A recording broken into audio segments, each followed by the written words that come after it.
목적이 이끄는 삶의 저자인 릭 워렌 목사님, 그분의 책에서 그리스도인에게 삶의 5가지 중요한 질문이 있다라고 말합니다. 첫째는 내 삶의 중심을 무엇으로 삼을 것인가? 우리는 답할 수 있습니다. 우리는 예수님을 내 삶의 중심으로 삼아야 합니다. 둘째, 나는 어떤 성품의 사람이 되어야 하는가? 우리는 성령의 9가지 열매를 품은 예수님의 성품을 닮은 사람이 되어야 합니다. 셋째, 내 삶을 어디에 기여해야 하는가? 우리는 먼저 하나님의 나라와 하나님의 의를 구하는 일에 내 삶을 드려야 합니다. 넷째, 내 삶은 어떤 전달 도구가 되어야 하는가? 우리는 예수님의 사랑을 전하는 복음의 전달 도구가 되어야 합니다. 다섯째, 내 삶의 동력자는 누구인가? 우리의 삶의 동력자는 성삼위 하나님이시고 믿음의 가족이고 그리고 믿음의 성도입니다. 이런 질문과 답을 전제할 때 그리스도인이라는 칭호는 아무에게나 함부로 붙여질 가벼운 칭호가 아니다라는 생각이 듭니다. 그리스도인이라는 이 칭호가 얼마나 귀하고 영광스럽고 의미 있는 칭호인가라는 것이죠. 왜 그렇습니까? 그리스도인은 그 말 그대로 예수 그리스도를 믿고 따르는 사람이기 때문입니다. 예수님처럼 살고 예수님과 동행하며 삶의 열매로 예수님을 드러내는 자가 그리스도인이기 때문입니다. 그런데 우리가 예수님을 닮고 예수님과 동행하며 예수님처럼 살면서 예수님을 드러내는 그리스도인이 되려면 우리의 힘과 의지와 노력으로는 불가능하더라라는 것을 이미 경험적으로 잘 알고 있습니다. 성령의 도우심과 인도하심이 반드시 있어야만 가능한 일인 것입니다. 사도행전 10장 38절 같이 읽습니다. 하나님이 나사렛 예수에게 성령과 능력을 기름 붓듯 하셨음에 그가 두루 다니시며 선한 일을 행하시고 마귀에게 눌린 모든 사람을 고치셨으니 이는 하나님이 함께 하셨음이라. 로마서 8장 26절 함께 읽습니다. 이와 같이 성령도 우리의 연약함을 도우시나니 우리는 마땅히 기도할 바를 알지 못하나 오직 성령이 말할 수 없는 탄식으로 우리를 위하여 친히 간구하시느니라. 고린도전서 2장 4절도 같이 읽습니다. 내 말과 내 전도함이 설득력 있는 지혜의 말로 하지 아니하고 다만 성령의 나타나심과 능력으로 하여. 예수님도 성령의 충만함으로 선한 사역을 감당하셨고 마귀에게 억눌렸던 자들을 고쳐주셨습니다. 마찬가지로 우리도 성령으로 충만하게 될 때 우리의 연약함을 도우시는 그 성령의 능력으로 말미암아 우리 몸에 예수의 흔적을 지닌 능력 있는 삶을 살게 되는 것입니다. 그런 의미에서 오늘은 우리가 그리스도인이라고 불리기에 부끄럽지 않도록 그리스도인이라면 마땅히 살아가야 할 성령을 따라 행하는 삶, 그것이 무엇인지를 잠시 함께 나누며 은혜 받기 원합니다. 크게 2가지로 생각해 볼 텐데요. 첫째로 성령을 따라 행하는 삶은 육체의 일을 버리는 삶입니다. 17절 같이 읽습니다. 육체의 소욕은 성령을 거스르고 성령은 육체를 거스르나니 이 둘이 서로 대적하므로 너희가 원하는 것을 하지 못하게 하려 함이니라. 하나님의 형상대로 지음받은 인류 최초의 사람 아담과 하와 때부터 인간은 육체의 일로 인하여 끊임없이 사탄으로부터 유혹당하여 왔습니다. 아담과 하와는 하나님으로부터 에덴 동산의 각종 나무의 모든 실과를 마음대로 먹되 선악을 알게 하는 그 나무의 열매는 먹지 말라라는 명령을 받았지만 사탄의 유혹을 받아서 결국 하나님처럼 높아지고자 하는 교만과 탐욕으로 선악과를 먹고 말았습니다. 바로 이것이 육체의 욕심을 따라 행했던 죄악된 인간의 최초의 모습이었습니다. 이 사건으로 인해서 하나님과 인간의 관계는 단절되었고요, 인간에게는 사망이 찾아왔으며 이후로 계속해서 사탄은 육체의 일로 사람들을 유혹하고 시험하였던 것입니다. 이런 사탄의 유혹은 인간에게서 그치지 않습니다. 이 땅에 인간의 몸을 입고 오신 예수님께서도 이 아담과 똑같은 사탄의 유혹을 받으셨습니다. 마태복음 4장에 기록되어 있듯이 성령님께 이끌리어 예수님께서 광야에서 사탄에게 시험 받으신 사건이 그 예입니다. 사탄은요, 하나님의 아들 예수님까지 유혹하고 시험하려 했던 것을 생각할 때에 오늘 저와 여러분은 언제든지 사탄의 밥이 될 수 있다라는 사실을 우리는 잊지 말아야 합니다. 중요한 사실은요, 사탄은 예수님까지 유혹했지만 예수님은 성령님에 이끌려서 40일간 금식 기도하신 그 힘으로 하나님의 말씀으로 사탄의 유혹을 물리치고 승리하셨다라는 것입니다.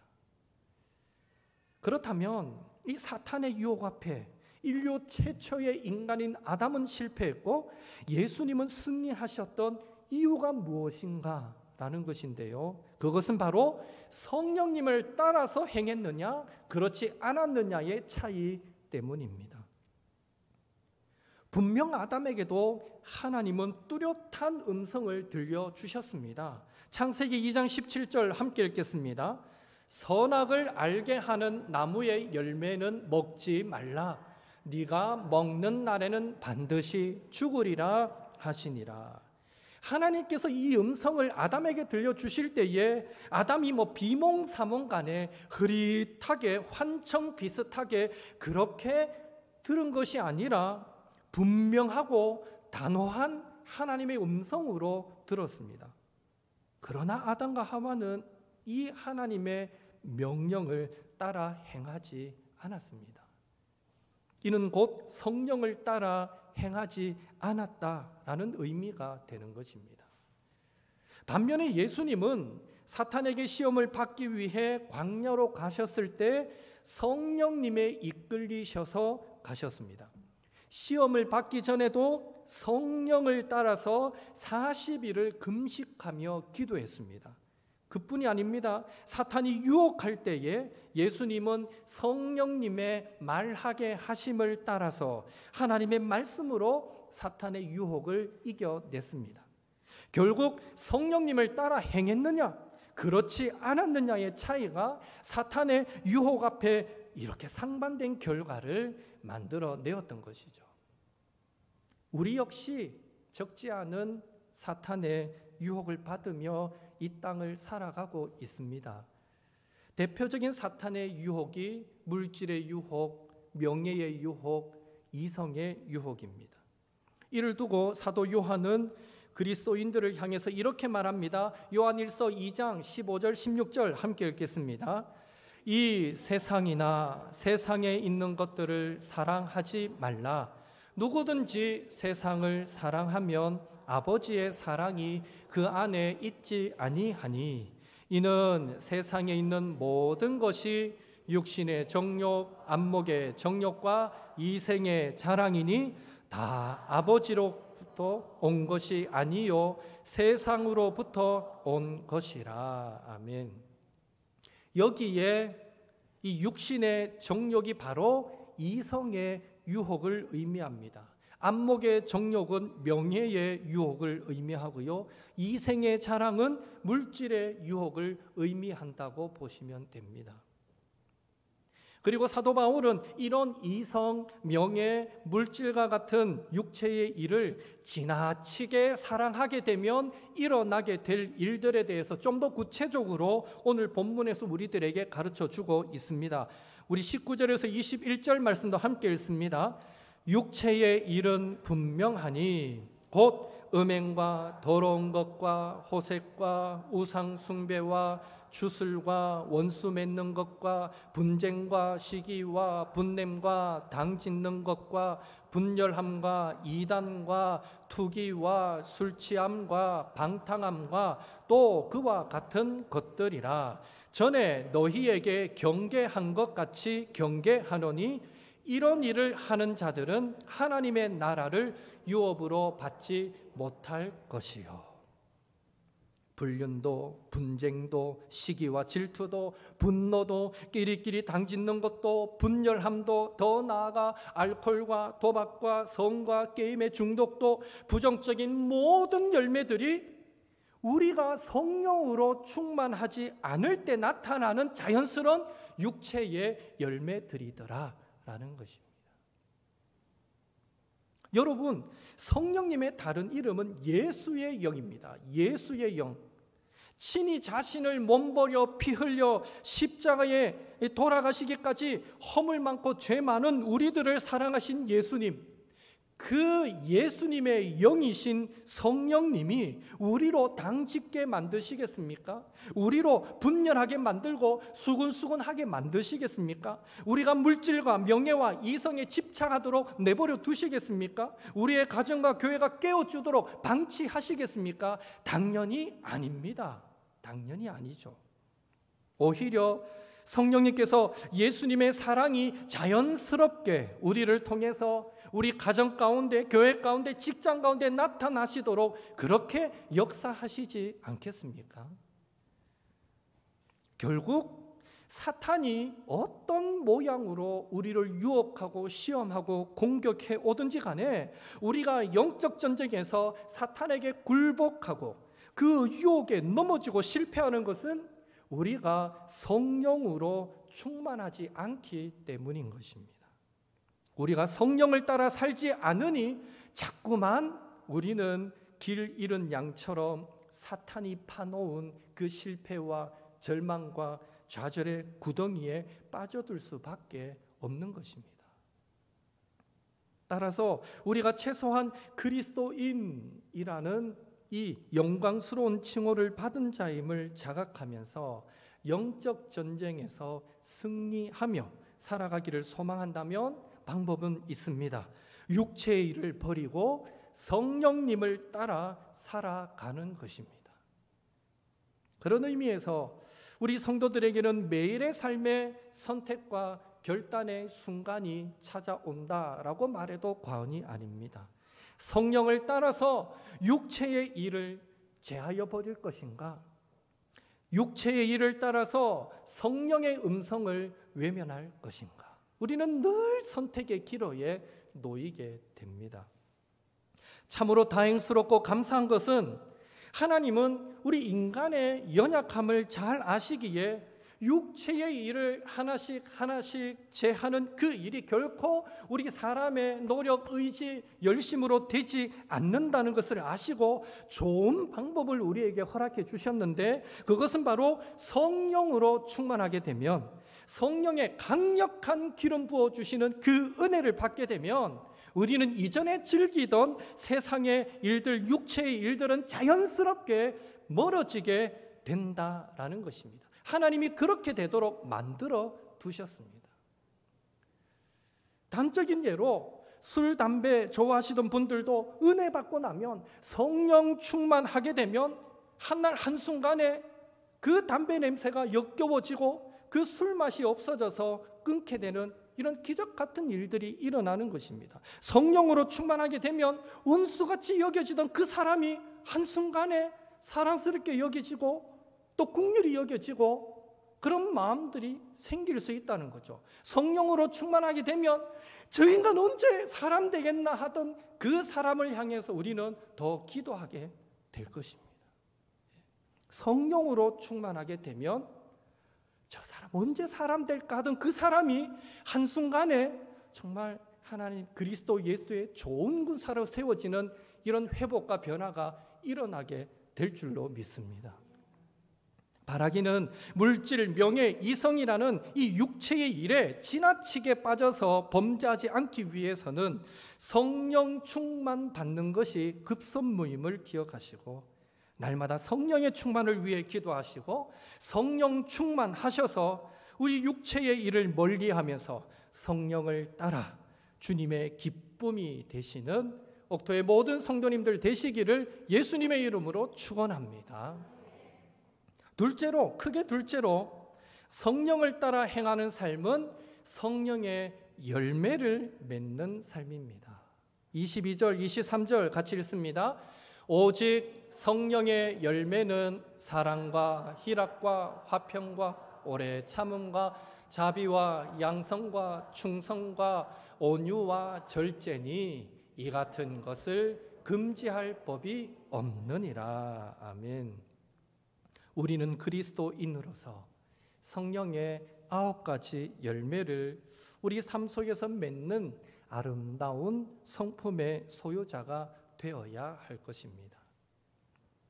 구체적으로 우리가 맺어야 될 9가지 성령의 열매 각각 어떤 의미를 담고 있을까요? 간략간략하게 살펴보면 첫째는 사랑의 열매입니다.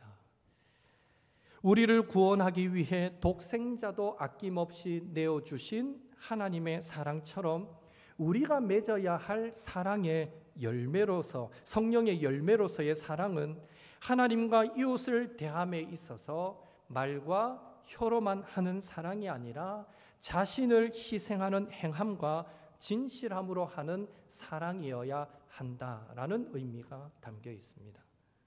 둘째는 희락의 열매입니다. 여기에서 희락, 이 기쁨은 세상적인 것이나 값싼 승리에서 얻는 기쁨을 말하지 않습니다. 하나님과의 바른 관계 속에서 분명한 인생의 방향, 목적을 찾고 살아감으로 얻게 되는 기쁨, 그 기쁨을 의미합니다. 셋째는 화평의 열매입니다. 화평이라는 단어 안에는요, 화해, 일치라는 의미도 포함되어 있습니다. 따라서 화평은 화해와 일치를 통한 평화를 의미합니다. 즉, 자기보다 남을 낮게 여기는 겸손으로 성령의 하나 되게 하신 것을 힘써 지켜나갈 때 얻게 되는 평화의 열매인 것입니다. 넷째는 오래 참음의 열매입니다.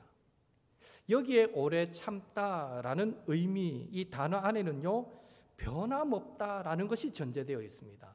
변함없는 모습으로 인내하는 것을 의미합니다.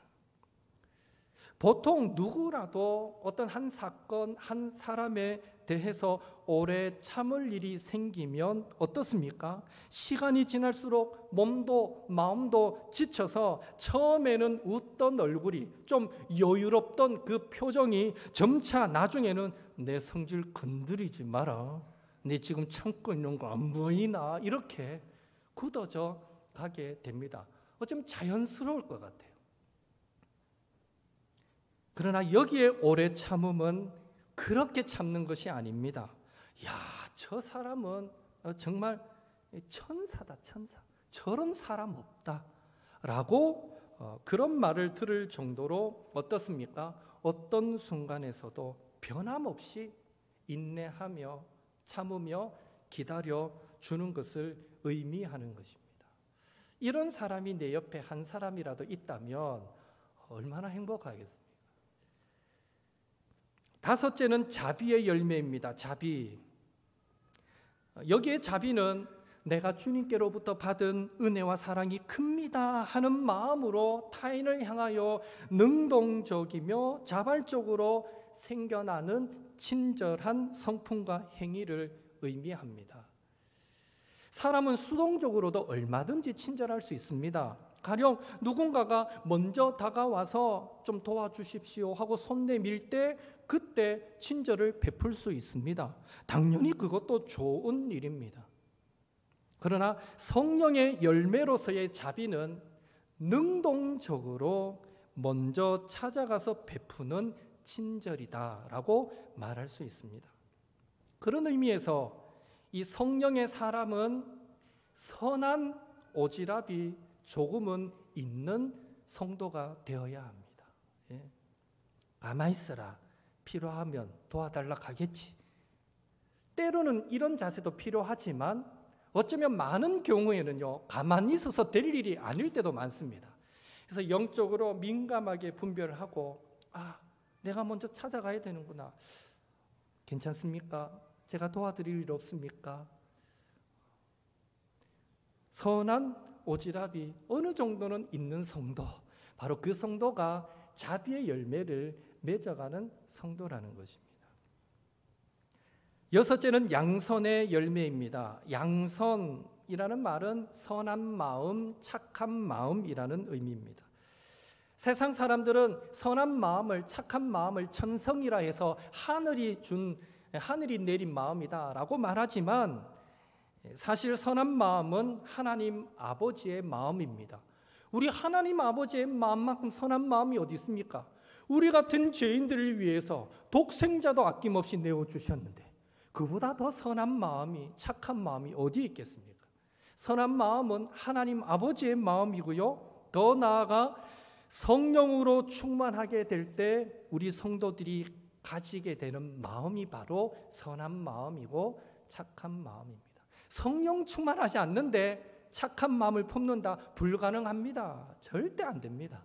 성령 충만할 때 우리는 착한 마음이 가능해지는 것입니다.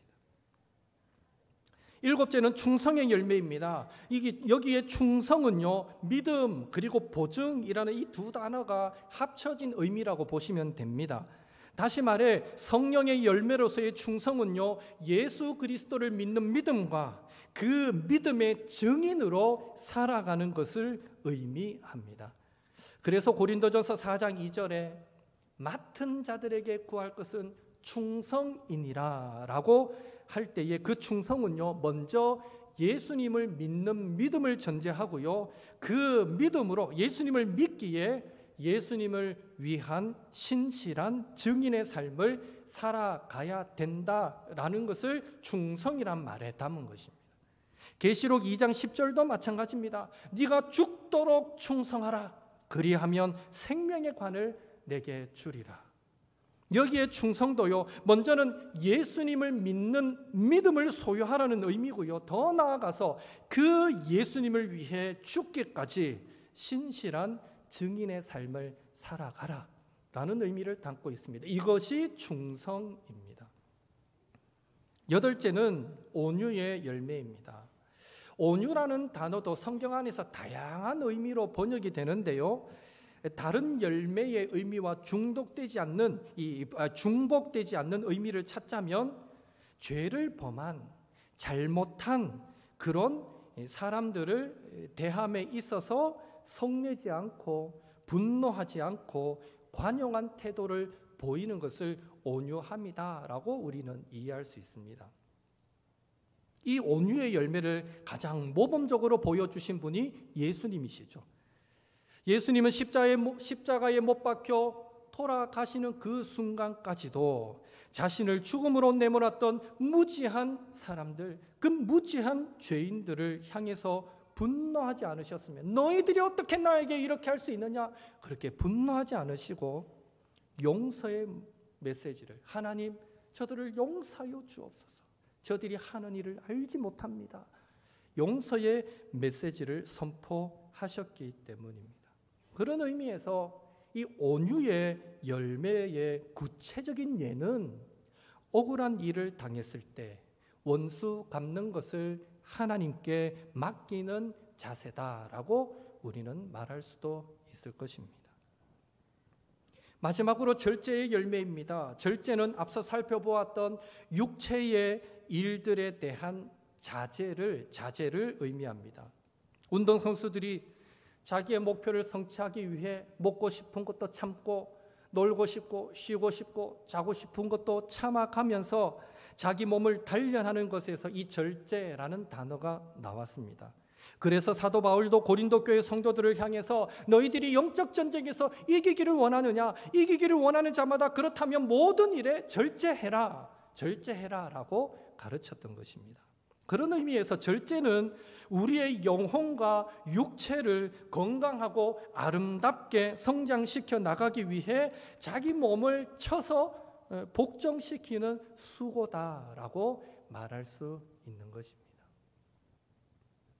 이상으로 우리는 성령의 9가지 열매에 대해서 살펴보았는데요. 그 각각의 의미를 이해하고 우리의 삶 가운데 하나하나 실천하는 것도 중요하지만 우리가 이 9가지 열매를 생각할 때마다 꼭 기억해야 할 사실이 있는데, 첫째로 이 9가지의 열매는 성령의 열매라는 사실입니다. 누구의 열매라고요? 성령의 열매입니다. 인간의 열매가 아니라는 것입니다.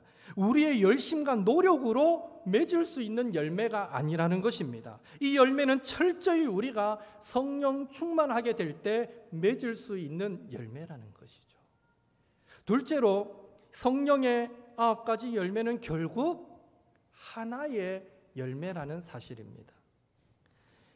22절에 성령의 열매는 할 때 이 열매라는 단어가 원문에 보면 복수 형태가 아니라 단수 형태로 되어 있습니다. 하나의 열매라고 기록하고 있습니다. 다시 말해 성령의 열매를 9가지로 소개하고 있지만 그 모든 열매는 결국 하나다라는 것을 강조하고 있습니다. 그 예로 우리가 누군가를 사랑하려면 어떠해야 됩니까? 사랑해야지 그것만 생각한다고 사랑이 되지 않습니다. 누군가를 사랑하기 위해서는요, 먼저 우리의 심령이 온유해져야 합니다. 때로는요, 오래 참음이 필요합니다. 그리고 그 사랑해야 될 그 대상을 향해 기뻐하는 마음, 희락의 마음도 우리에게 전제가 되어야 합니다. 그리고 그와 더불어서 화평한 관계를 유지함도 필요합니다. 사랑하기 위해서는 더불어서 함께 맺혀져야 될 성령의 열매들이 많은 것입니다. 이런 것들을 생각할 때 성령의 열매는 하나의 열매다라고 말할 수밖에 없는 것이죠. 바로 이런 사실을 잘 간파했기에 바울은요, 고린도전서 13장에서 사랑을 이렇게 노래했습니다. 우리 사랑은 언제나 오래 참고 함께 한번 불러보겠습니다.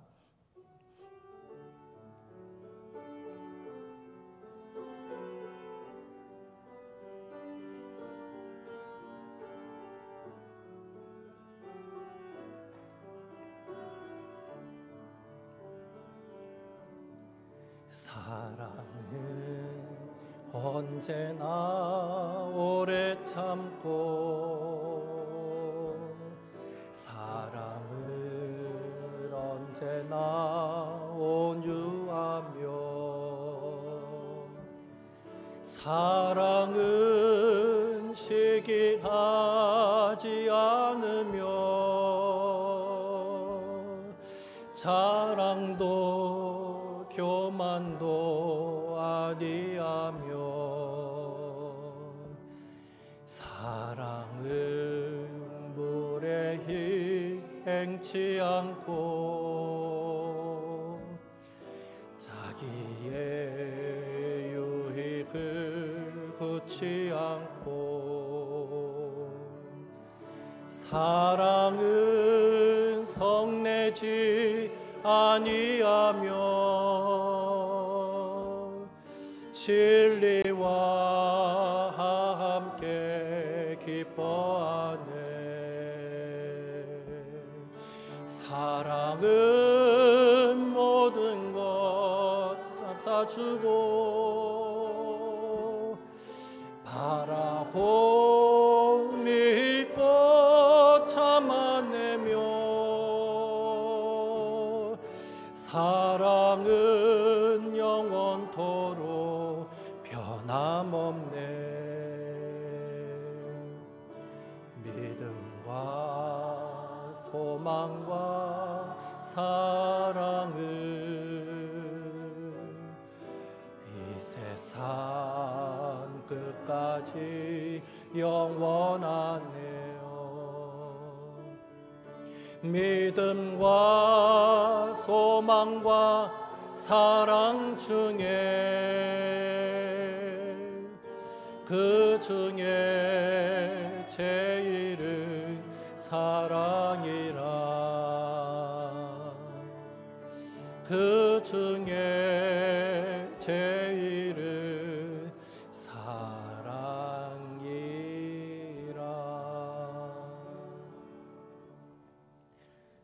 제가 성령의 9가지 열매의 의미를 쭉 설명해 드렸는데요, 다 기억 못 하셔도 돼요. 하나님, 성령님 사랑하며 살게 도와주세요 라고 기도하게 될 때, 사랑하려고 몸부림치면요 자연스럽게 인내하게 되고, 또 용서하게 되고, 오래 참게 되고, 또 어느 순간 기뻐하게 되고 감사하게 되고, 사랑하려고 몸부림치면 자연스럽게 우리는 성령의 열매 맺게 될 줄로 믿습니다. 아무쪼록 24절에서 26절 말씀처럼 저와 여러분이 신앙생활 하면서 소망하는 바가 정욕과 탐심을 십자가에 못 박아버리고 세상에 썩어질 헛된 영광을 구하지 않으며 성령으로 행하는 것, 성령의 9가지 열매를 맺는 것, 예수님의 성품을 닮아가는 것일진데, 그것은 우리가 성령으로 충만하지 않으면 결코 맺을 수 없는 열매라는 사실을 기억하셔서 이번 한 주간도 날마다 성령의 도우심과 충만함을 사모하여 기도하시는, 날마다 성령님 오늘도 나와 함께하여 주옵소서, 성령님 오늘도 나에게 충만하게 기름 부어 주옵소서, 날마다 기도하시는 옥토의 성도님들이 되시기를 바라고요.